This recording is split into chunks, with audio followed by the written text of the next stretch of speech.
Always try to represent yourself as happy. Initially, it becomes your look, gradually, it becomes your habit, and finally, it becomes your personality. বলেছেন স্বামী বিবেকানন্দ।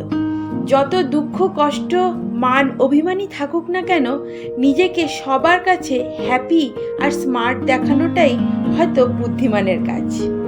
কারণ রোজ রোজ একই ব্যবহার করতে থাকলে সেটা অভ্যেসে পরিণত হয়, আর অভ্যেসগুলোই কখনো যেন নিজের ব্যক্তিত্বে রূপান্তরিত হয়।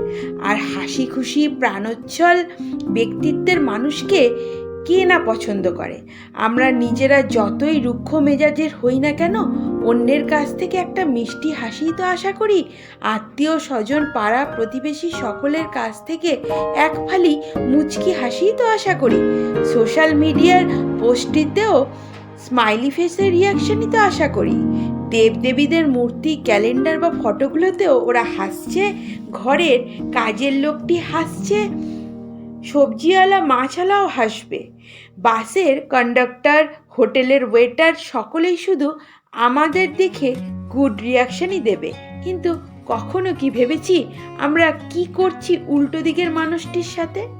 হ্যাঁ, যদি ভেবে নিতে পারি এবং একটু বিশ্লেষণ করি নিজের চরিত্রকে, তবে উত্তর পাবো এবং অবশ্যই নিজের চরিত্রেরও কিছুটা শুধরাতে পারবো।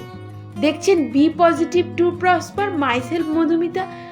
Please do like and share এবং অবশ্যই সাবস্ক্রাইব করুন আমার এই চ্যানেলটি, আমার অন্য ভ্যালুয়েবল ভিডিওগুলোকে দেখতে হলে।